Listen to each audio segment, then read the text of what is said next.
Hi అందరికీ నమస్కారం. Welcome to one more video. ఈరోజు మనం అసలు బడ్జెట్ అంటే ఏంటి, what are the different components, వేరు కాంపోనెంట్స్ బడ్జెట్లో ఏముంటాయి, తర్వాత ఆంధ్రప్రదేశ్ బడ్జెట్ 2-3 రోజుల క్రితం వచ్చింది కాబట్టి అందులో ఏ కాంపోనెంట్కి ఎంత అలొకేట్ చేశారనేది కూడా జస్ట్ ఓవర్వ్యూ చూద్దాము. మెయిన్గా బడ్జెట్ డెఫినేషన్స్ అనేవి చూద్దాము. సో ఆలస్యం ఎందుకు, let us dive into the video. So general బడ్జెట్లో ఇది మెయిన్గా సెంట్రల్ పర్స్పెక్టివ్లో మనం డెఫినేషన్స్ తీసుకున్నాము. స్టేట్ డెఫినేషన్స్ కొంచెం డిఫరెంట్గా ఉండొచ్చు. బడ్జెట్లో రెండు మెయిన్గా ఏమేమి ఉంటాయి, రిసీప్ట్స్ అండ్ ఎక్స్పెండిచర్. ఇన్కమ్ మనకి ఆదాయం అనేది ఎక్కడి నుంచి వస్తుంది, ఎక్స్పెండిచర్ ఖర్చులు అనేవి what are the different categories అనేవి వస్తాయి. రిసిప్ట్స్లో 2 రకాలు ఉన్నాయి, revenue receipts, capital receipts. Revenue receipts అంటే మనకు వచ్చినటువంటి లాభం అనొచ్చు, లేదా ఏదైతే ఆదాయం వచ్చిందో అది. క్యాపిటల్ రిసిప్ట్స్ అంటే కూడా మనం ఒకసారి డెఫినేషన్ చూద్దాము. క్యాపిటల్ రిసిప్ట్స్ అంటే ఏవైతే మూలధనం ఎక్కడి నుంచి వచ్చింది, అది ఆదాయ రూపంలో రావచ్చు, అప్పుల రూపంలో రావచ్చు, అది ఒక్కొక్కటి అందులో కేటగిరీస్ ఏందో తర్వాత చూద్దాం. ముందు ఎక్స్పెండిచర్లో రెవెన్యూ ఎక్స్పెండిచర్ డీటెయిల్స్ మన ఫ్లో చార్ట్లో చూపించినట్టుగా ముందు అది కవర్ చేద్దాం, తర్వాత మిగతా కాంపోనెంట్స్ కవర్ చేద్దాం. సో ఎక్స్పెండిచర్ లేదా ఖర్చులు, లేదా అది ఖర్చులు, revenue expenditure, capital expenditure. Revenue అంటే మనకు వచ్చినటువంటి ఏదైతే ఇన్కమ్ ఉందో లేకపోతే లాభం ఉందో దాని నుంచి, లాభం అంటే ప్రాఫిట్, రెవెన్యూ అంటే ఆదాయం నుంచి ఏదైతే వచ్చిందో దాని నుంచి ఖర్చు చేసేది. కొన్ని టర్మ్స్ నేను తెలుగులో తప్పు చెప్పవచ్చు అండి, మన్నించాలి. బట్ మోస్ట్లీ మనం ఇంగ్లీష్లోనే మాట్లాడుకుందాం, ఇంగ్లీష్లో టర్మ్స్ ఈజీగా ఉంటాయి కాబట్టి తెలుగులో చదువుకునే వాళ్ళు బట్ ఈ ఫ్లో చార్ట్ని అర్థం చేసుకోగలిగితే సరిపోయింది. రెవెన్యూ ఎక్స్పెండిచర్లో ఖర్చుల్లో ఇంట్రెస్ట్ పేమెంట్స్ అంటే ఏదైతే మనం సెంట్రల్ గవర్నమెంట్ లెక్కలో చూసుకున్నట్లయితే, జస్ట్ ఈ ఫ్లో చార్ట్ సెంట్రల్ గవర్నమెంట్ బట్టి మనం డీల్ చేస్తున్నాం కాబట్టి రెవెన్యూ ఎక్స్పెండిచర్లో ఇంట్రెస్ట్ పేమెంట్స్ ఎక్కడ ఉంటాయండి, ఏవైతే మనం అప్పులు తీసుకున్నారో గవర్నమెంట్ వాటికి డబ్బులు తిరిగి కట్టడం, బయట కంట్రీస్ నుంచి కానీ లేదా వరల్డ్ బ్యాంక్ నుంచి కానీ వాటి నుంచి. మరి డిఫెన్సు లేదా పోలీసు, మరి ఈ శాఖలను మెయింటైన్ చేయడానికి వాళ్ళ శాలరీసు, వాళ్ళ మిగతాది ఎక్స్పెండిచర్, అదంతా. సబ్సిడీస్, గవర్నమెంట్స్ ఏదైతే ప్రజల కోసం వెల్ఫేర్ కోసం ఇచ్చేటువంటి సబ్సిడీస్లో రైతులకు రుణమాఫీ అనో లేకపోతే ఎరువులు కొనేటప్పుడు అందులో సబ్సిడీ అని గవర్నమెంట్ ప్రొవైడ్ చేస్తుంది. సో వాళ్ళకి గవర్నమెంట్ కట్టిద్ది సబ్సిడీ, వినియోగదారుడికి లేదా ప్రజలకు వస్తున్నాయి కానీ గవర్నమెంట్ హ్యాస్ టు పే. సిమిలర్గా ఫీజు రియంబర్స్మెంట్ అని కొన్ని కేసెస్లో అవన్నమాట. Grants to state and union territories. So union టెరిటరీస్కి లేదా కేంద్రపాలిత ప్రాంతాలు, స్టేట్స్కి కొంత గ్రాంట్స్ అనేవి శాంక్షన్ చేయాలి డిఫరెంట్ కాంపోనెంట్స్లో. ఫర్ ఎగ్జాంపుల్ మనకు ఆంధ్రప్రదేశ్లో పోలవరం ప్రాజెక్ట్ కానీ కొంత గ్రాంట్ చేశారు. అదేవిధంగా ఇంకేదన్నా కానీ ఇట్లాంటి స్పెషల్ ప్రాజెక్ట్స్ కోసం. అదేవిధంగా యూనియన్ టెరిటరీస్ కూడా గ్రాంట్స్ ప్రొవైడ్ చేస్తారనమాట, ఏవైతే కేంద్రపాలిత ప్రాంతాలు. తర్వాత పెన్షన్స్ అండ్ శాలరీస్. పెన్షన్ స్కీమ్లో ఒకవేళ భాగస్తులు అయ్యి ఉంటాయి ఇంతకుముందు, ఏదైతే గవర్నమెంట్ ఇంతకుముందు రూల్స్లో ఉందో, ఇప్పుడు లేదు పెన్షన్ స్కీము. మరి శాలరీస్, గవర్నమెంట్ జాబ్ ఎవరైతే చేస్తున్నారో వాళ్ళ శాలరీస్. ఎకనామిక్ సర్వీసెస్లో ఎకనామిక్ సర్వీసెస్ అంటే జస్ట్ డెఫినేషన్ చూడండి. Receipts from departments like agriculture, allied activities, irrigation and flood control, energy, transport, communication and other categories. So ఏవైతే సర్వీసెస్ గవర్నమెంట్ ప్రొవైడ్ చేస్తుందో where it has to pay. Okay. Other general సర్వీసెస్లో again ఈ కేటగిరీలోకి రానటువంటి general services అనమాట, maybe hospitals, తర్వాత మరి transportation, ఇలాంటివి. సోషల్ సర్వీసెస్లో ప్రత్యేకంగా ఏవైతే సామాజిక కార్యక్రమాలు లేదా ఇట్లా మేబీ డిఫరెంట్లీ ఏబుల్డ్ పర్సన్స్ కానీ, లేక వృద్ధాప్య పెన్షన్, వృద్ధుల కోసం అని చెప్పేసి ఇలాంటివన్నీ అనమాట స్పెషల్లీ. సో పైన చెప్పుకున్న పెన్షన్స్ అండ్ శాలరీస్ గవర్నమెంట్ ఎంప్లాయీస్వి. ఇక్కడ సోషల్ సర్వీసెస్ కిందకు వచ్చేటువంటి ఇవి ఇప్పుడు ఈ మధ్య రైతులకు అని చెప్పేసి ఇయర్లీ 6,000 రూపీస్ ఇవ్వటం, అట్లాంటివి ఇవన్నీ కూడా సోషల్ సర్వీసెస్ కిందకు వస్తాయి. పోస్టల్ డెఫిసిట్ అంటే ఒకవేళ పోస్టల్ డిపార్ట్మెంట్ డెఫిసిట్లో దానికి వచ్చే ఇన్కమ్ సరిపోక ఇంకా డబ్బులు కేంద్రం నుంచి తీసుకుంటే అది పోస్టల్ డెఫిసిట్ అంటాం. కొంత ఫండ్ వాళ్ళకి ఇవ్వటం పోస్టల్ డిపార్ట్మెంట్ రన్ చేయడం కోసం, అది. ఇవన్నీ కూడా ఖర్చుల్లోకే వస్తాయి. Expenditure on union territories without legislatures. ఎక్కడైతే గవర్నమెంట్ లేదో అక్కడ మనకి వాళ్ళకి ఇచ్చే గ్రాంట్స్ కాకుండా కేంద్రమే భరిస్తుంది కాబట్టి ఆ ఖర్చు అంతా కూడా అక్కడ ఉన్నటువంటి డిపార్ట్మెంట్ గవర్నమెంట్ రన్ అవడానికి అవన్నమాట. తర్వాత లాస్ట్ది మీకు సరి కనపడతలేదు, గ్రాంట్స్ టు ఫారిన్ కంట్రీస్. ఒకవేళ ఏదైనా విపత్తులు వచ్చినప్పుడు ఏ విధంగా అయితే మన కంట్రీకి సహాయం చేస్తారు వేరే వాళ్ళు, వేరే కంట్రీకి కూడా మన వాళ్ళు సహాయం చేస్తారు, కాబట్టి అవి తిరిగి డబ్బులు ఎక్స్పెక్ట్ చేయము. సో అలాంటి గ్రాంట్స్ అనమాట, వేరే పేద దేశాలకు హెల్ప్ చేయడం కానీ అవి. సో రెవెన్యూ ఎక్స్పెండిచర్స్ మనకి క్లియర్ అయినట్లుగా ఉన్నాయి. నెక్స్ట్ మనం రెవెన్యూ రిసిప్ట్స్ చూద్దాము, తర్వాత ఎక్స్పెండిచర్స్లో క్యాపిటల్ రిసిప్ట్స్లో కూడా ఒకసారి చూద్దాం. సో రెవెన్యూ రిసిప్ట్స్ అంటే ఆదాయం ఎక్కడెక్కడ నుంచి రావచ్చు. ఒకటి ట్యాక్స్ రెవెన్యూస్, ట్యాక్సుల రూపంలో వచ్చే ఆదాయం.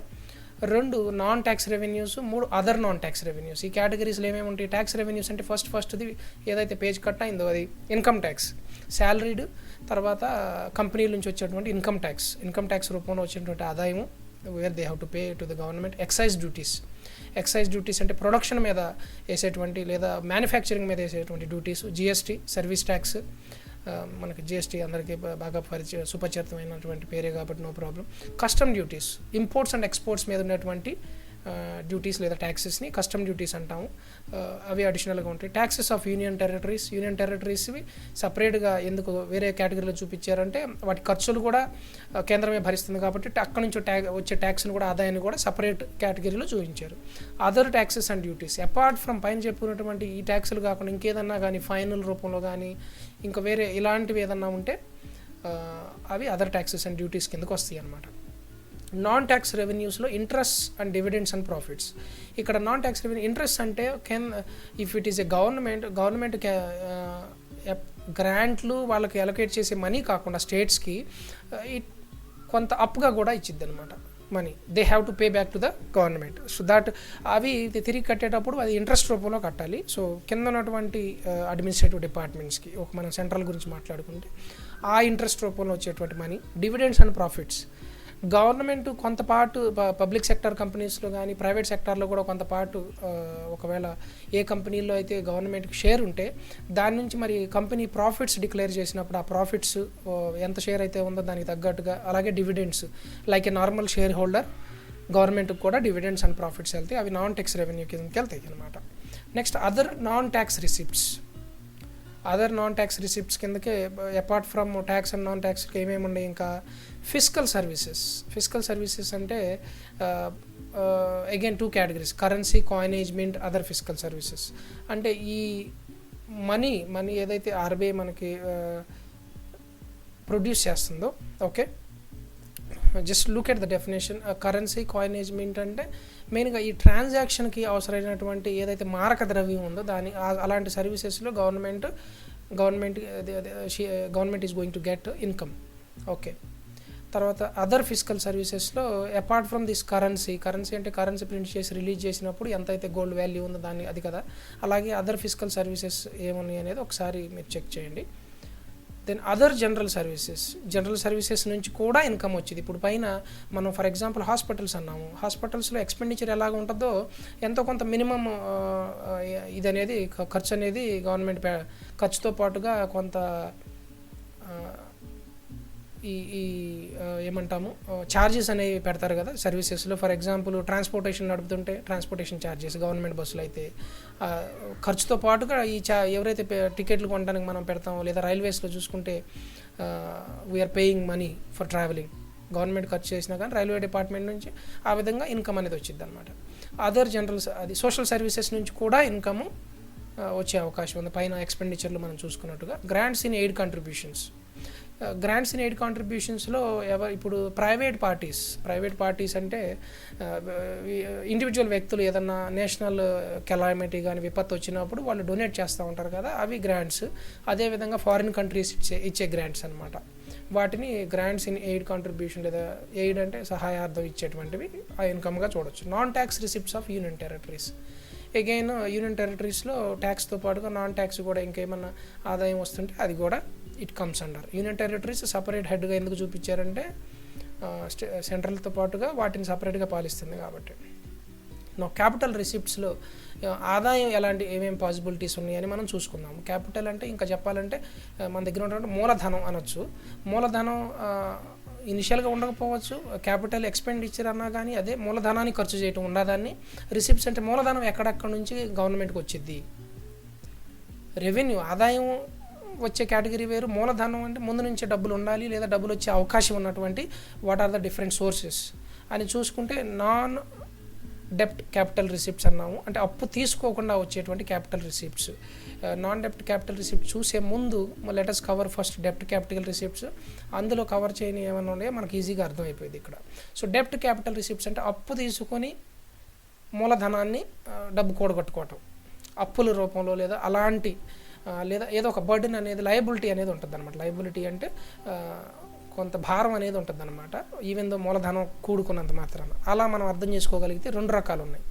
ఒకటి బారోయింగ్స్ అప్పులు, రెండు లయబిలిటీస్ ఏదన్నా తాకట్టు పెట్టి తీసుకున్నట్టుగా, ఓకే, లేదా తాకట్టు పెట్టకపోయినా కానీ ఏదైనా తిరిగి ఇవ్వాల్సిందే. ఓకే, ఈ డెప్ట్ క్యాపిటల్ రిసిప్ట్స్ అనేవి తిరిగి వేరే వాళ్ళకి ఎవరు అనేది అది చూద్దాం ఒకసారి. ఓకే, బారోయింగ్స్ లేదా అప్పులు అనే దాంట్లో ఇంటర్నల్ బారోయింగ్స్, ఎక్స్టర్నల్ బారోయింగ్స్ ఉంటాయి. ఇంటర్నల్గా ఏమేమి ఉన్నాయి? మార్కెట్ లోన్స్, మార్కెట్లో నుంచి లోన్ తీసుకోవటము. మార్కెట్ లోన్స్ అంటే తర్వాత నెక్స్ట్ అంటే మేబీ ఫ్రమ్ బ్యాంక్స్ ఆర్ లేకపోతే something like that. Okay, just look at the definition. నేను డెఫినేషన్ కూడా పోస్ట్ చేస్తాను. ఓకే, ట్రెజరీ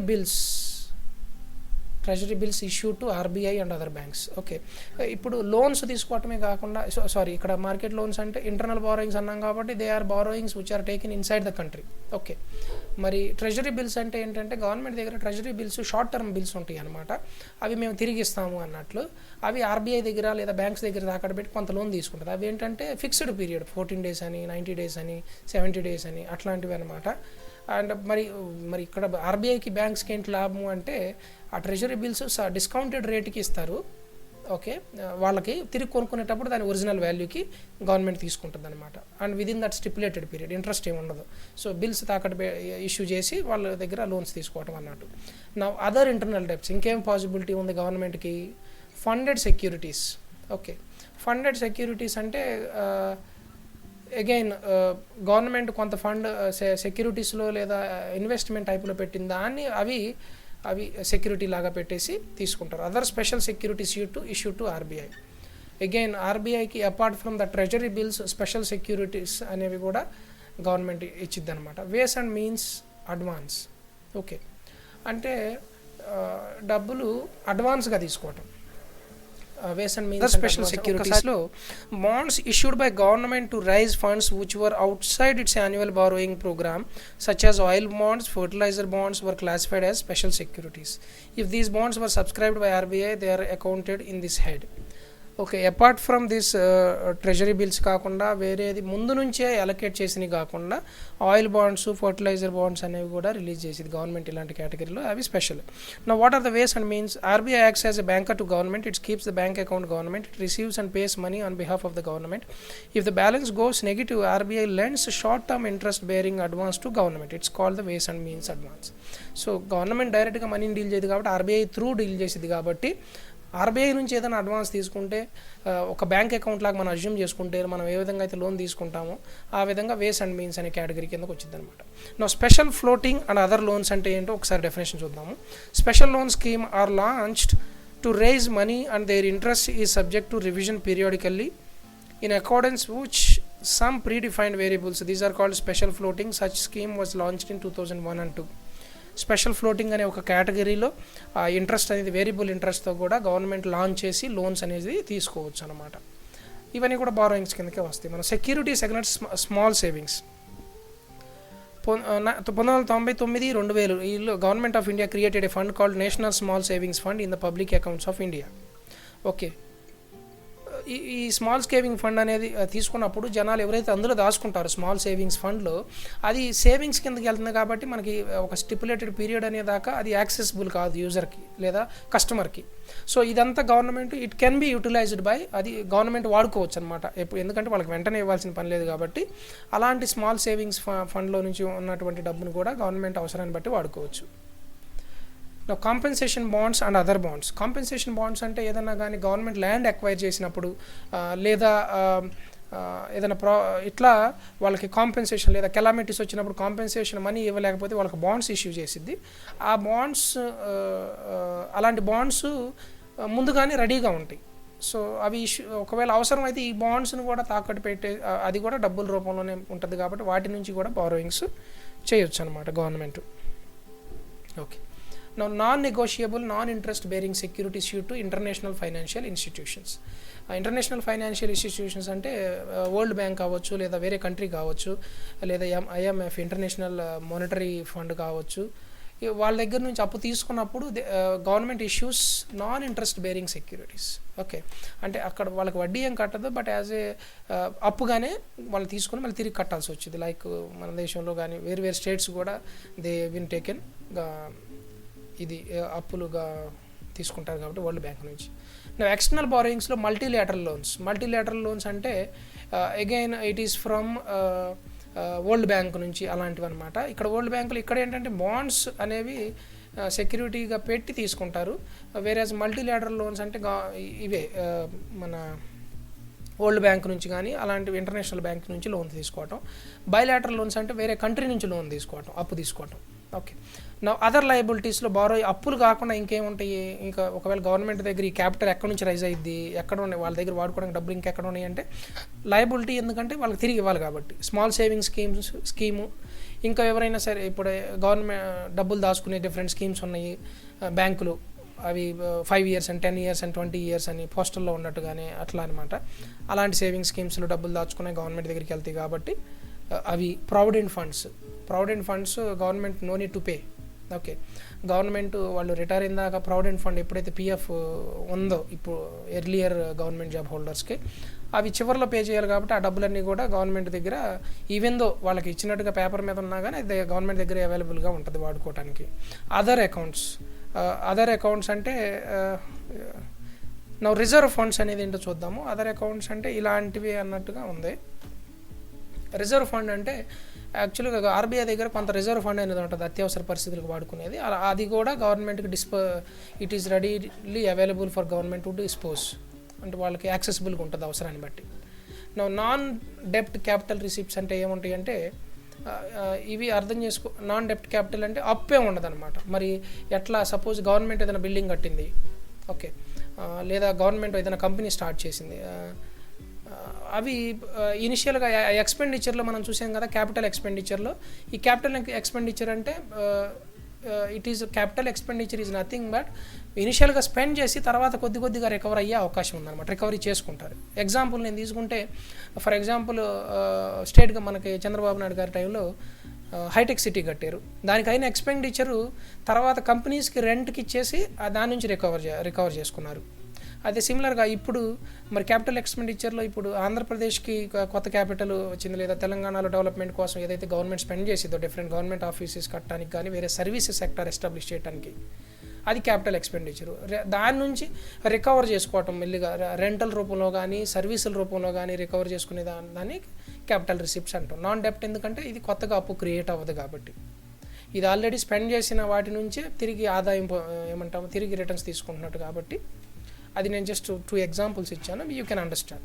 నా మీకు ఇప్పుడు అర్థమై ఉంటే ఒకసారి చూసుంటే మనం జస్ట్ ఒక బ్రీఫ్గా కేటగిరీస్ అని చూసుంటే మనకు అర్థమైంది. ఇప్పుడు బడ్జెట్ చూసినట్లయితే ఏది ఏ కేటగిరీ కిందకు వచ్చిందో ఈజీగా మీరు సెగ్రిగేట్ చేసుకోగలుగుతారు. అయితే but I request you to go through, అంటే వేరు వెబ్సైట్లు పబ్లిష్ చేశారు.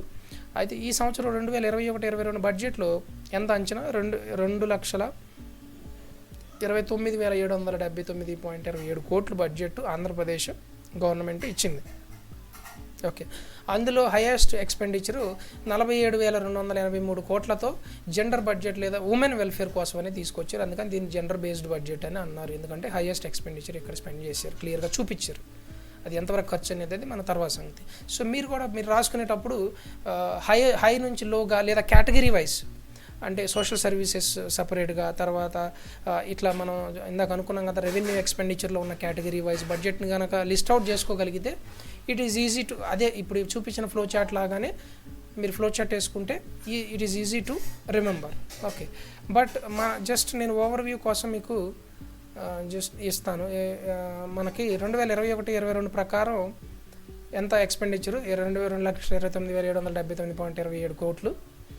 రెవెన్యూ ఎక్స్పెండిచర్ అనేది మనం చూసాం, ఖర్చులు ఆదాయం నుంచి వచ్చే ఖర్చులు 182,196.54 కోట్లు. క్యాపిటల్ ఎక్స్పెండిచర్ వచ్చేసి 47,582.73 కోట్లు. క్యాపిటల్ ఎక్స్పెండిచర్లో ఇట్స్ లైక్ భవన నిర్మాణాలు కానీ ప్రాజెక్టుల నిర్మాణాలు కానీ అవి అనమాట. లేదా రోడ్లు ఇవన్నీ కూడా. ఓకే, ఇప్పుడు ఫర్ ఎగ్జాంపుల్ రోడ్లు నిర్మిస్తారు, గవర్నమెంట్ ముందు స్పెండ్ చేసి తర్వాత టోల్ ట్యాక్స్ రూపంలో కలెక్ట్ చేసింది. అలా డెఫిషియన్సీ ఎంత తక్కువ ఉంది అంటే రెవెన్యూ డెఫిషియన్సీ దాదాపుగా 5,000 కోట్లు ఉంది. మానిటరీ డెఫిషియన్సీ 37,029.79 కోట్లు డెఫిషియన్సీ లేదా తక్కువ లోటుగా ఉన్నట్టుగా ఉంది.